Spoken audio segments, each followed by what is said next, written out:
नमस्कार मित्रों, मैं उत्तराखंड बेरोजगार शिक्षक संघ से आशीष मिश्र आप सभी के सामने एक बार फिर से मौजूद हूं।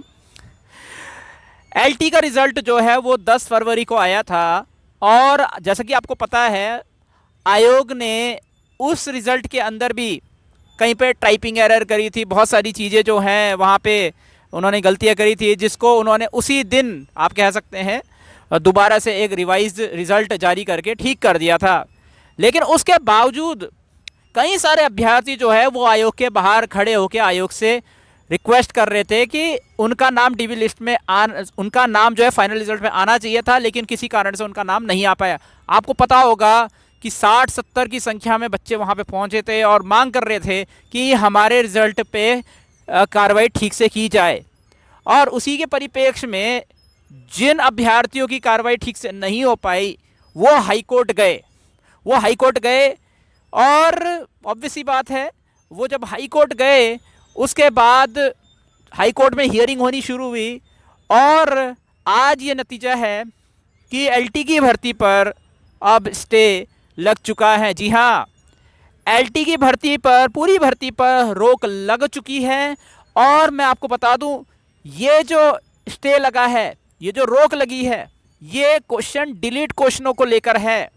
डिलीट क्वेश्चनों को लेकर जो रिवाइज्ड आंसर की आयोग ने जारी करी थी उसमें कुछ अभ्यर्थियों ने चैलेंज किया हाई कोर्ट में। कुछ अभ्यर्थियों ने उस रिवाइज्ड आंसर की को चैलेंज किया और कहीं ना कहीं जो आखिरी हियरिंग हुई होगी, चाहे वो आज हुई चाहे वो कल हुई होगी, उसमें हाई कोर्ट के जज ने उस चीज़ को देखते हुए इस भर्ती पे रोक लगा दी है। हालांकि मैं ये नहीं कहूँगा आयोग पूरी तरीके से उसमें गलत है या अभ्यर्थी पूरी तरीके से उसमें गलत है। वो स्टे जो है कहीं ना कहीं वो इस तरीके से लगाया गया होगा कि उससे एक इम्पैक्ट पड़ रहा होगा सभी के रिजल्ट में, इस तरीके से लगाया गया होगा। अब देखिए, डिलीट क्वेश्चनों को लेकर अगर मैं बात करूँ, डिलीट क्वेश्चनों को लेकर अगर भर्ती में स्टे लग रहा है तो जिन क्वेश्चनों को डिलीट किया गया उसमें बोनस अंक अभ्यर्थियों को मिले हैं। मैं आपको बता दूं, बोनस अंक अभ्यर्थियों को उसमें मिले हैं। तो होता यह है, मान लेते हैं कि कोई क्वेश्चन है जिसका आंसर है ए, जिसका ओरिजिनल आंसर है ए, जो कि सही आंसर है। किसी कैंडिडेट ने उस आंसर में ए ऑप्शन टिक किया, किसी ने बी टिक किया, किसी ने सी टिक किया, किसी ने डी टिक किया। ठीक है, अब उसका ओरिजिनल आंसर अगर ए है तो ए वाले कैंडिडेट का वो आंसर सही हो गया, उसको 1 नंबर मिल गए। बी सी डी वाले को वो आंसर उसका गलत हो गया तो उसको माइनस का 0.25 मिल गए। लेकिन अगर आयोग उस प्रश्न में मान लेते हैं कि किसी ने अपना मतलब आंसर की के मतलब बी वाले ने मान लेते हैं उन्होंने अपना वहाँ पे करेक्शन दिया और उसने दावा किया कि इस क्वेश्चन का आंसर बी भी हो सकता है, यानी कि बी भी है, तो आयोग को लगा ए भी इसका आंसर है, शायद से उस अभ्यर्थी का दावा भी बी में भी सही होगा तो बी भी है। तो उस कंडीशन में आयोग क्या कर देता है, उसमें बोनस दे देता है कि चलिए कोई बात नहीं, इसमें हम बोनस दे देते हैं। अब बात यह है कि असलियत में उसका आंसर तो ए है, मे बी जिस अभ्यर्थी ने बी आंसर दिया उसने कोई एविडेंस दिया होगा उसका, जिसके आधार पर आयोग ने उसकी बात को भी सही मान लिया और उसमें आयोग ने आंसर दे दिया ए और बी।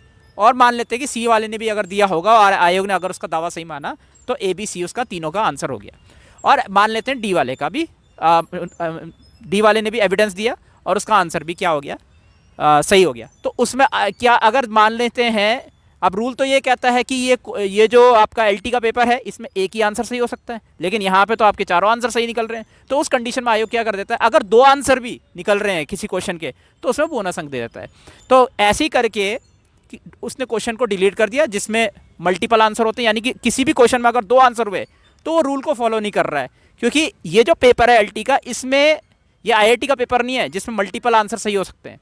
सिंपल है, आयोग ने नियम में लिखा है कि चारों ऑप्शन में से एक ही सही होगा, 3 गलत होंगे। अगर उसमें 2 ऑप्शन सही निकल जाते हैं और 2 ऑप्शन गलत निकल जाते हैं तो उसमें सबको बोनस मिल जाता है।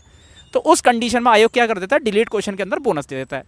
तो डिलीट क्वेश्चन में अगर बोनस मिल जाए तो मान लेते हैं 9th वाला क्वेश्चन है, ऐसी करके अगर मैं ले लूँ तो कोई भी क्वेश्चन है 9th या फिर जो क्वेश्चन मैंने अभी बोला उसका ओरिजिनल आंसर ए होना चाहिए था, परंतु आयोग ने उसमें बोनस दे दिया। तो BCD वालों को इसमें एडवांटेज मिल गया, क्योंकि पहले उसमें नेगेटिव मार्किंग हो रही थी, लेकिन उनको 1 अंक इसमें मिल गए, 1 मार्क इसमें उनको मिल गया। पहले वो माइनस के 0.25 में थे, लेकिन उसके एक मार्क्स हो गए। लेकिन ए वाले का मार्क्स में तो कोई अंतर नजर नहीं आएगा, क्योंकि ए वाला तो वो पहले से ही सही था, बोनस में भी उस बोनस अंक मिलने के बाद भी उसका 1 ही अंक रहेगा। लेकिन जिनके वो क्वेश्चन गलत थे उनको 1.25 मार्क्स का एडवांटेज मिल जाएगा, और वो ए से ओवरऑल में 1.25 मार्क्स जो है आगे निकल जाएंगे। और इस चक्कर से अगर जो ए वाला अभ्यर्थी वो हाई कोर्ट अगर जाए और बोले कि इस डिलीट क्वेश्चन का एक ही आंसर होना चाहिए और इसमें बोनस नहीं मिलना चाहिए, अगर वो अभ्यर्थी उसमें अगर सही हो जाए जिसने ऑप्शन ए टिक किया है, तो वापस से क्या होगा, BCD वाले जो अभ्यर्थी हैं उनके अंक जो हैं 1.25 से डिक्रीज हो जाएंगे और वो रैंक में ए से नीचे आ जाएंगे। सारा खेल इसी का है। कहीं ना कहीं ये जो रोक लगी है, इसमें 45,000 कैंडिडेट जिन्होंने पेपर दिया है उनके अंकों में उछाल चढ़ाव आ सकता है, अगर अभ्यर्थी इसमें सही निकलते हैं। अगर अभ्यर्थी जिन्होंने इसमें केस किया है अगर वो इसमें सही निकल गए, तो सभी कैंडिडेट्स के जो मार्क्स हैं वो खारिज हो जाएंगे। जो आयोग ने DV लिस्ट के अंदर जारी किए हैं वो मार्क्स भी खारिज हो जाएंगे। जो फाइनल रिजल्ट के अंदर भी जारी किए हैं वो मार्क्स भी खारिज हो जाएंगे। तो जो कुछ जारी हुआ है 10 जनवरी से वो सब खत्म हो जाएगा, वो सब रिजल्ट कैंसिल हो जाएंगे अगर अभ्यर्थी इसमें सही निकल जाते हैं, और दोबारा से रिजल्ट जारी होगा, DV लिस्ट जारी होगी, आप कह सकते हैं दोबारा से फिर फाइनल रिजल्ट जारी होगा अगर अभ्यर्थी इसमें सही निकलते हैं, और सब कुछ हो जाएगा। इसी को मद्देनजर रखते हुए कहीं ना कहीं जब तक इन डिलीट क्वेश्चनों का परिणाम नहीं आ जाता है तब तक सरकार जो है इसमें ज्वाइनिंग नहीं दे सकती है। जैसा कि शिक्षा मंत्री जी का बयान आया था कि हम 1317 सीटों में जल्द से जल्द क्या करेंगे, ज्वाइनिंग दे देंगे, 31 मार्च तक ज्वाइनिंग दे देंगे लगभग। और क्वेश्चनिंग में मामला चल रहा है। तो अगर सभी के मार्क्स अगर फ्लक्चुएट हो गए, अगर अभ्यर्थी सही निकले वहाँ पे हाई कोर्ट में, तो सभी के मार्क्स अगर फ्लक्चुएट हो गए, तो जिस कैंडिडेट का नाम DV लिस्ट में नहीं था वो DV लिस्ट के इन हो जाएगा। जिस कैंडिडेट्स के मार्क्स DV लिस्ट में है, अगर संभावना है कि वो भी बाहर हो सकता है, तो सभी कैंडिडेट्स के मार्क्स ऊपर नीचे हो सकते हैं। इसमें इस कंडीशन को देखते हुए हाई कोर्ट ने इसमें स्टे लगा दिया।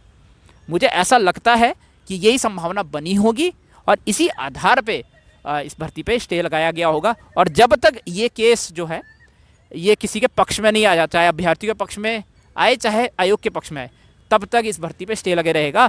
और बाकी के मैटर जो हाई कोर्ट में गए हैं, चाहे वो सिलेक्शन को लेकर हो, चाहे वो और चीज़ों को लेकर हो, चाहे किसी भी चीज़ को लेकर हो, उन वाली मुझे जहाँ तक लगता है उन हाई कोर्ट के केसेस में डेट्स पे डेट्स मिलती रहेंगी।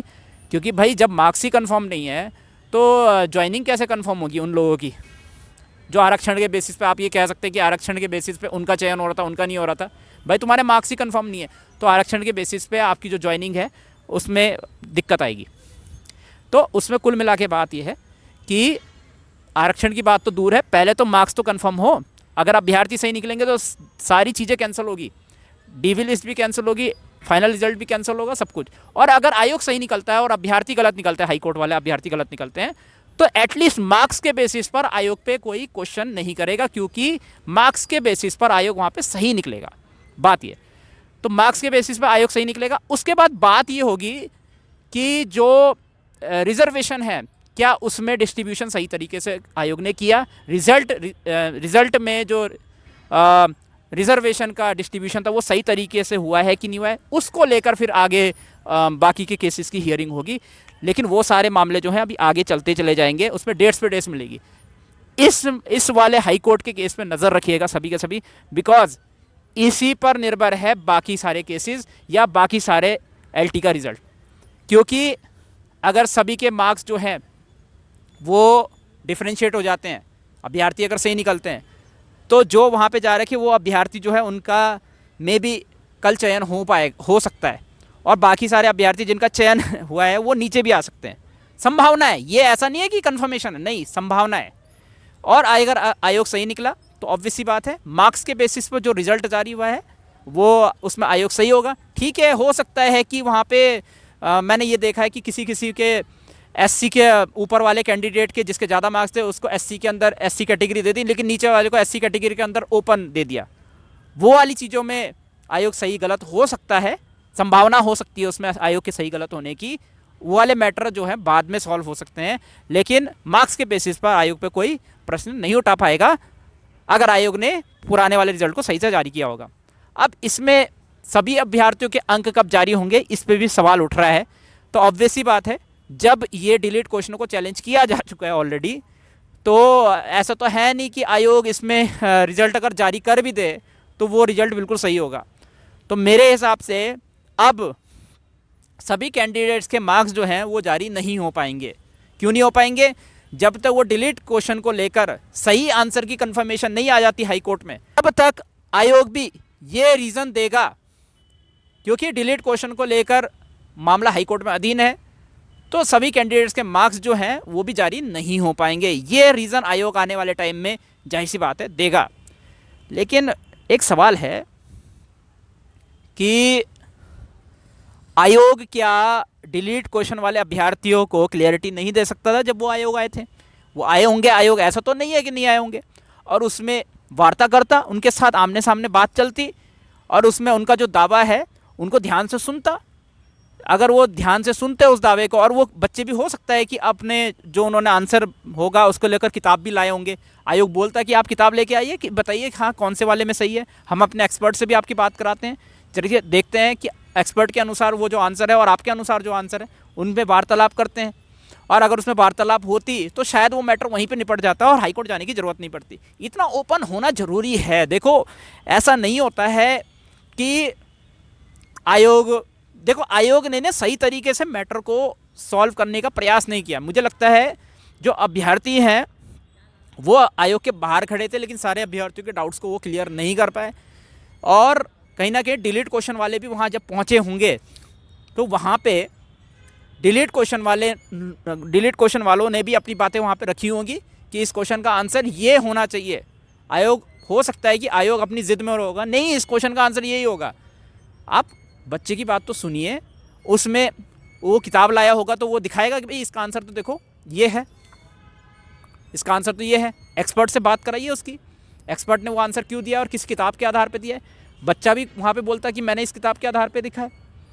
तो क्या अगर बच्चा गलत है उसमें, तो बच्चा देखता कि हाँ भाई एक्सपर्ट ने अगर इस किताब के आधार पे लिखा है तो शायद ये आंसर सही होगा, हमारा आंसर गलत होगा, तो वो नहीं जाता हाई कोर्ट। तो इतना ओपन होना ज़रूरी है। देखो अभ्यर्थियों ने बहुत मेहनत करी इसमें, तो इतना ओपन अगर होके चीज़ें सॉल्व होती तो ये मामला हाई कोर्ट नहीं जाता और इस भर्ती पे भी स्टे नहीं लगता।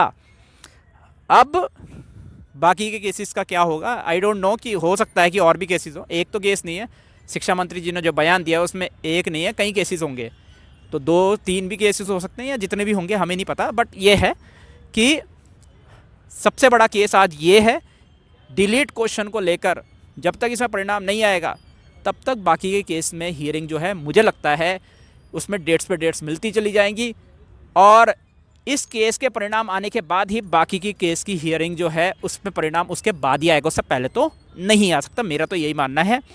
बाकी आपका क्या मानना है नीचे कमेंट सेक्शन में ज़रूर बताएं। क्या आयोग ने सही तरीके से रिजल्ट जारी किया, सही तरीके से रिवाइज आंसर की जारी करी है? क्या लगता है आपको, क्या आयोग उसमें सही था? और अगर सही था तो वो उन अभ्यर्थियों को जो ये दावा कर रहे थे, जो हाई कोर्ट गए, क्या उनके सामने एक सही तरीके से चीज़ों को रख सकता था? उनके सामने थोड़ा नरम हो सकते थे, वो उनकी बात को सुन सकते थे और वहाँ पे वार्तालाप करके सही आंसर को उनके सामने प्रेषित कर सकते थे? क्या ऐसा हो सकता था और मामला हाई कोर्ट नहीं जाता? वहाँ पे वहीं पे चीज़ें सॉल्व हो सकती थी। मुझे लगता है थोड़ा सा नरम होने की ज़रूरत होती है। जितने अभ्यर्थी वहाँ आए हैं अगर वो भी गलत भी हैं तो आप इतने अच्छे एक टीचर होने चाहिए कि अगर कोई अभ्यर्थी गलत भी है तो आप उसको समझा पाएँ। एक टीचर की क्वालिटी यही होती है। अगर मान लेते हैं हम टीचर हैं, हमारी क्लास में कोई बच्चा है, वो कोई आंसर गलत दे रहा है लेकिन वो अपने आंसर में अड़ा हुआ है, नहीं मैं गलत नहीं हूँ तुम गलत हो, तो आपके पास एक्सप्लेनेशन होना चाहिए। अगर आप सही हो तो आपके पास एक नरम भाव होना चाहिए कि बेटा देख ये आंसर सही है और यहाँ से ये सही है। आपके पास वो समझाने का तरीका होना चाहिए। एक टीचर के अंदर वो क्वालिटी होती है। तो आपको भी एक टीचर बनना जरूरी है। आयोग को हम ये कह रहे हैं, एक टीचर बन के आपको उनको समझाना ज़रूरी है, सही तरीके से समझाना जरूरी है कि हमारा आंसर ये था अगर वो गलत है। नहीं तो अभ्यर्थियों का भी सुनना जरूरी है आपका कि अगर अभ्यर्थी सही आप गलत हो तो ऑब्वियस ही बात है आप उस बात को सुनेंगे। और आप एक और रिवाइज रिजल्ट जारी करेंगे, एक और रिवाइज आंसर की, सॉरी, एक और रिवाइज आंसर की आप जारी करेंगे, जिस पे आप बोलेंगे कि हाँ आपका दावा सही है तो हम इस पे चेंजेस करते हैं। लेकिन जब मामला हाई कोर्ट जाता है तो जाहिर सी बात है कहीं ना कहीं सवाल जो है वो आयोग से पूछा जाना चाहिए कि बच्चे हाई कोर्ट क्यों गए। ठीक है, केस का जो नतीजा आएगा वो आपके पक्ष में भी आ सकता है, आपके विरोध में भी आ सकता है, वो एक अलग बात है। लेकिन जितना समय आपके पास था और जब ये कैंडिडेट आपके पास आए होंगे तो आपने किस तरीके से इन कैंडिडेट से डील किया, वो इम्पॉर्टेंट आस्पेक्ट था। लेकिन उसमें आप बहुत डिसअपॉइंट किए हैं, यानी कि आप असफल रहे हैं उन कैंडिडेट को समझाने में। इस वीडियो में इतना ही। मैं उत्तराखंड बेरोजगार शिक्षक संघ से आशीष बिष्ट आप सभी से अनुमति लेता हूँ। जय भारत, जय उत्तराखंड।